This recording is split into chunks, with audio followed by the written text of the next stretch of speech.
Merhabalar arkadaşlar. Nasılsınız? İyisiniz.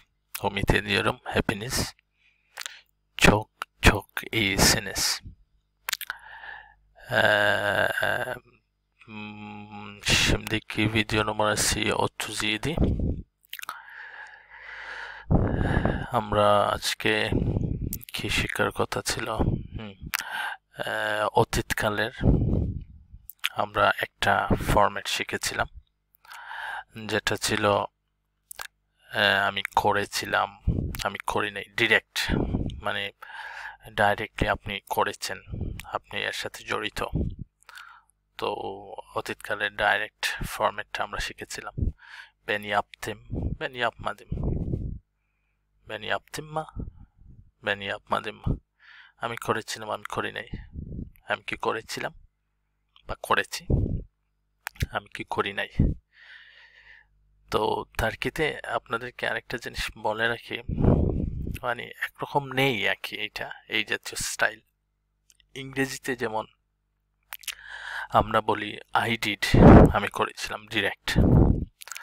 কিন্তু ইংরেজিতে আরেকটা ডিজাইন আছে যে গঠমান অতীত বলে, ঠিক আছে। তো টার্কিতে ওটা মানে যারা একটু হাই স্কিলড বা অরিজিনাল টার্কিশ যারা বা লেখাপড়া করেছেন, 1 বছর কোর্স করেছেন, তবে অবশ্যই এটা এনাফ নয়, তারপর এখানে অনার্স করেছেন, মাস্টার্স করেছেন, পিএইচডি করেছেন, এই জাতীয় লোকেরা মানে মানে হাই কোয়ালিফাইড যারা, তারা ওই ফরম্যাটটাকে ইউজ করার চেষ্টা করেন। তো আমিও চাচ্ছি না এই জাতীয় ঝামেলায় আমরা ঢুকতে। তো আমাদের মূল উদ্দেশ্য হচ্ছে টার্কিশ ল্যাঙ্গুয়েজটা যেন আপনার মুখে চলে আসে, আর এই চলে আসার পর যেন আপনি যখন কোর্স করেন ওইটা যেন সহায়ক হয় আর কি। তো এত স্ট্যান্ডার্ড লেভেল আমি যেতে চাচ্ছি না, যদিও এটা একটু কমপ্লেক্স। এনিওয়ে, তো আজকে আমরা অতীতকালের যে দ্বিতীয় ডিজাইনটা শিখবো আর কি। এটা হচ্ছে যে আমি করেছিলাম,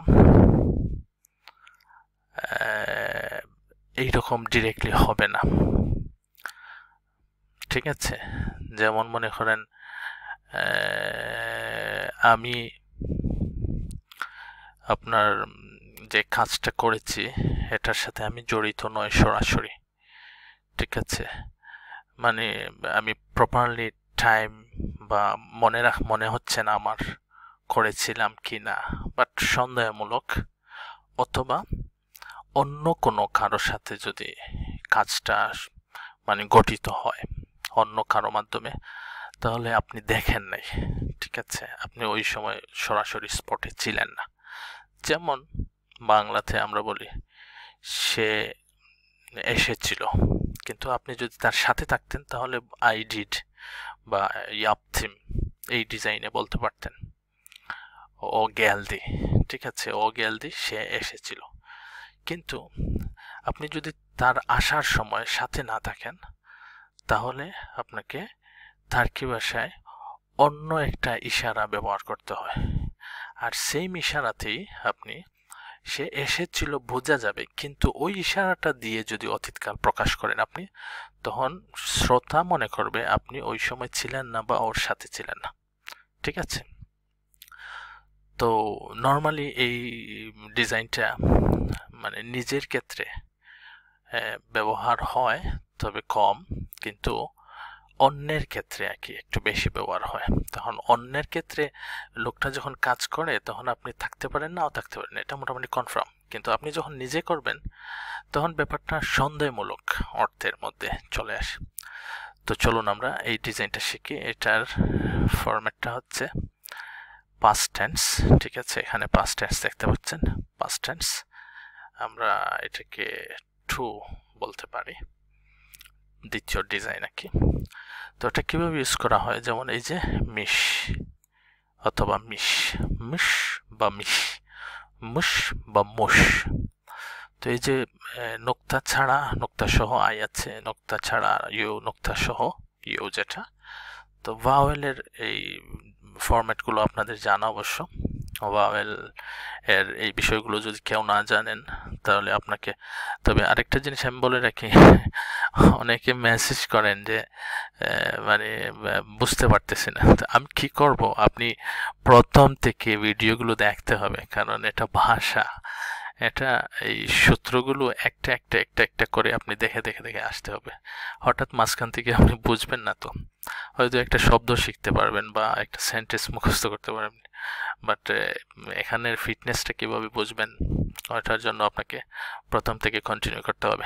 তো চলেন আমরা ওই ডিজাইনটা কিভাবে তৈরি হয়। যেমন আপনি যদি বলেন ডিরেক্টলি সে করেছে, উদাহরণ হিসেবে ও ইয়াপ্ত, ও ইয়াপ্ত মানে হচ্ছে সে করেছে, মানে আমি জানি, আমি দেখেছি। এখন আপনি যদি না দেখেন, ও যখন করে, সে যখন করে, অথবা আপনি সাথে ছিলেন না, মানে আপনার অনুপস্থিতিতে সে করেছে, যে বলবে তার অনুপস্থিতি অবস্থায় ক্রিয়াটা সম্পাদন দেখাবে। যদিও একটু ক্রিটিক্যাল, একদম সিম্পল করে নেবেন। আপনি ওখানে উপস্থিত ছিলেন ঘটনা ঘটতে বা ক্রিয়া সম্পাদিত হতে, অথবা ছিলেন না। যদি আপনি থাকেন তাহলে ও ইয়াপ্তি, ব্যান ইয়াপ্তি, আমরা ইয়াপ্তি, তোমরা ইয়াপ্তি, তারা ইয়াপ্তি ডিরেক্টলি বলবেন। আর যদি এটা না হয়, আপনি যদি উপস্থিত না থাকেন, তাহলে বলতে হবে আপনাকে ও ইয়াপমিশ। ও ইয়াপমিশ মানে হচ্ছে, এই মিশ অর্থ হচ্ছে থি, এই থি এর মতো, ঠিক আছে, বাট ডিফারেন্টটা হচ্ছে আপনি ওই সময় ছিলেন না, বা আপনি জানেন না যখন সে করে, বা যেভাবেই হোক। তো সেই আপমিশ, ওই আপমিশ, সে করেছে, আমি ছিলাম না, ঠিক আছে, ক্লিয়ার, বেশি জটিল করার দরকার নেই।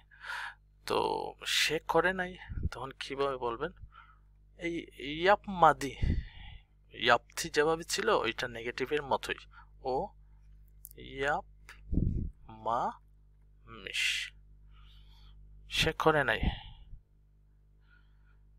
এরপর আপনি যখন বলবেন সে কি করেছিল, ও ইয়াপ মিশ muydu, o yapmış mıydı, ও yapmış mıydı, সে কি করেছিল, ও yapmış mıydı।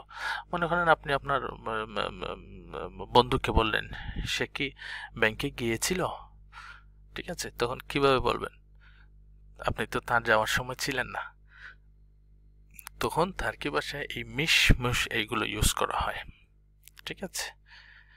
ইয়াপ মামিশ মইদু, এখানে মামিশ আছে না, এই মামিশটাকে ওই জায়গায় নিয়ে আসলে নেগেটিভ কোয়েশ্চেন করতে পারবেন। আবার দেখেন, এটা হচ্ছে শুধু এম আই, ফোঁটা ছাড়া এর একটা এক্সাম্পল দিলাম। ফোঁটা সহ একটা এক্সাম্পল যেমন নেই আমরা গিতমেক, ফোঁটা সহ ছাড়া এগুলো বুঝেন তো, মনে আছে তো আশা করি। তো গিতমেক, এটা ফোঁটা সহ মূল শব্দ হচ্ছে কি গীত, তো এর সাথে খুব সুন্দর যাবে ওটা। যেমন ও গিতমিশ, দেখছেন, ও গিতমিশ ফোঁটা সহ। গিতমামিশ, সে যায় নাই, সে কি গিয়েছিল, ও গিতমিশ মইদ, সে কি যায় নাই, ও গিতমামিশ মইদ, ঠিক আছে। এরপর আপনার ইউ দিয়ে একটা বলি, যেমন এখানে দেখেন কনুষ মাক শব্দটা আমি নিয়ে আসছি আপনাদের বোঝার স্বার্থে, কনুষ, ঠিক আছে। তাহলে আমরা কি বলবো, ও কনুষ মুশ, ও কনুষ মুশত, ও কনুষ মুশত। এখন এখানে মাঝে মাঝে আমরা টার্কিতে আমি দেখি অনেকে তারা এই মিশমুশটা ইউজ করার পরও তারা এই ডাইরেক্ট যে ফন্টটা আছে না, এই যে ডাইরেক্ট যেটা থি বা দি দিয়ে যেটা, ওইটাও ইউজ করেন। যেমন এখানে ও ইয়াপমিশ থে, এখানে থিও বলেন তারা, এটা না বললেও কিন্তু সমস্যা নেই, আপনার কাজ হবে, বাট এগুলো হয়তো মানে একটু স্ট্যান্ডার্ড হবে আর কি। আর এখানেও সেম থে সবটিতে আগে থি। তো ও কনুসমস্তু, কনুসমস পর্যন্ত যদি বলেন আপনি হয়ে যাবে, সেন্টেন্স হয়ে গেছে। ও কনুসমস, সে কথা বলেছে। ঠিক আছে, আমি অবশ্য ছিলাম না তার সাথে, বাট আমি জানি সে কথা বলেছে। আর কনুসমস্তু যদি বলেন তাহলে আপনার সাথে মোটামুটি একটা লিঙ্ক আছে যেভাবেই হোক, ঠিক আছে, ওই সময়ের সাথে। তো ও কনুসমস্তু, এখন যদি এটাকে নেগেটিভ করতে হয়, কনুস মা মিশত, কনুসমা মিশত, কনুসমা মিশত। এই জন্য বলছি যে থি শব্দটা আপনারা এখন আপাতত এটাকে না নিয়ে শুধু মিশ পর্যন্ত ইউজ করেন, পরে এক সময় তার্কিতে যখন আসবেন বা ভালো স্ট্যান্ডার্ড লেভেলে চলে যাবেন এমনিতে ইউজ করতে পারেন। এখন একটু জটিল হচ্ছে থি শব্দটা ইউজ করতে, থি অংশটা ইউজ করতে। তো যাই হোক, এরপর দেখেন গুরুশমেক। গুরুশমেকটাকে আমি দেখিয়ে দিই যাতে করে আপনাদের আর মানে ক্লিয়ার হয়। গুরুশমেক, গুরুশমেকটা কিভাবে করবো আমরা? ও গুরুশ মুশ, ঠিক আছে, আপনি যদি এই অংশটা ইউজ নাও করেন নো প্রবলেম। ও গুরুশমুশ। আচ্ছা, গতকাল কামাল জামালের সাথে দেখা করার কথা ছিল, দেখা করেছিল কি? হ্যাঁ, সে দেখা করেছিল, তবে ওই সময় আমি ছিলাম না। তাই নাকি? কিভাবে দেখা করেছিল? গুরুশমুশ তো, গুরুশমুশ, ও গুরুশমুশ বিলিয়ন ম্যান, ও গুরুশমুশ, ঠিক আছে। গুরুশ মামেশ, গুরুশ মামেশ, এই যে মামেশ, মা এটা ঢুকবে। গুরুশমুশ মুইদু, এই যে মুইদু আসবে, প্রশ্ন হয়ে যাবে। এরপর আবার গুরুশ মামেশ মুইদু, ঠিক আছে। তো পাস্ট টেন্সের দুইটা ডিজাইন আমাদের মাথায় আসলো। তো আপনারা যখন এগুলো প্র্যাকটিস করবেন তখন মনে করেন 20টা শব্দ নেবেন হাতে। শব্দ নিয়ে প্রথমে আমি করেছি, ben yapmıştım, ben yapmıştım, আমি করি নাই, ben yapmamıştım, আমি কি করেছি, ben yapmış mıydım, আমি কি করি নাই, ben yapmamış mıydım, আমরা করেছি, biz yapmıştık, biz বহুবচনের ক্ষেত্রে কে সিগন্যাল হিসেবে ব্যবহার হয়, আপনাদের তো মনে আছে। মাসালা yapmıştık,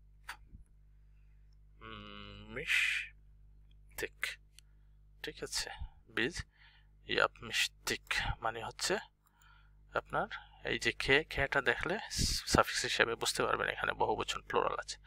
siz yapmıştınız, sen yapmıştın, ঠিক আছে। একইভাবে onlar yapmıştılar, yapmışlar, তে ওই সময় ইউজ করা হয় না। তো এইভাবে একই। তো যারা প্রাথমিকভাবে খুব বেশি একটা টার্কিশ জানেন না, আপনাদের জন্য ভয়ের কিছু নেই। আপনারা যদি চান এই মিশটা ইউজ না করে আপনারা ডিরেক্টলি যেটা ইউজ করতেন ওইটা ইউজ করলেও হবে, ঠিক আছে। তার কারণ হচ্ছে টার্কিশরা বুঝে নেয়, ওনারা বুঝেন যে আপনি অতীতকালের একটা সেন্টেন্স বা একটা ব্যাপার বোঝাতে যাচ্ছেন। যদি উনি ক্লিয়ার না হয়, মানে মানুষের মেমোরিতে আল্লাহ তাআলা এমন কিছু ক্যাপাসিটি দিয়েছে, মানুষ অটোমেটিক আপনার ভাষা থেকে বুঝে নিতে পারে। যদি ক্লিয়ার না হয় তখন জিজ্ঞেস করবে তুমি কি ওই সময় ছিলে? আপনি তো দিম থিম সরাসরি বলছেন, আর যদি লোকটা জানে যে আপনি তো ওই সময় আমেরিকায় থাকার কথা নয়, ঠিক আছে, আপনি ওই সময় তার সাথে আমেরিকায় যাওয়ার কথা নয়, তখন হয়তো জিজ্ঞেস করতে পারে তুমি কি তার সাথে গিয়েছিলে? তখন আপনি বলেন না, হাইর ব্যান ইয়কতুম, ঠিক আছে। তো আপনাদেরকে সেকেন্ড ফরম্যাটটা আমি দেখালাম যাতে আপনাদের মানে এই ব্যাপারটাও মাথায় থাকে আর কি। তো আশা করি আপনাদের উপকার হচ্ছে, আমি আশাবাদী। যে বা যারা যেখান থেকে দেখছেন আমি জানি না, তবে আমার জন্য দোয়া করবেন। আর আপনি যদি মুমিন মুসলমান হন, মানে আমার আরজু থাকবে, মানে আমাকে তো কিছু দিতে পারতেছেন না, তো আমাকে না দেওয়ার পরিবর্তে আপনাকে কিছু দিয়েন। এটা কি, আপনি সব সময়, খুব বেশি ব্যাপার না, মানে 5 মিনিট করে 25 মিনিটের একটা ব্যাপার, ওই কাজটা করার জন্য আপনাকে অনুরোধ করছি নামাজ ছাড়বেন না। আপনি যদি নামাজ না ছাড়েন, আমি মনে করবো আমি অনেক কিছু পাইতেছি। ঠিক আছে, তো সবাই ভালো থাকবেন। ফি আমানিল্লাহ, বাই বাই।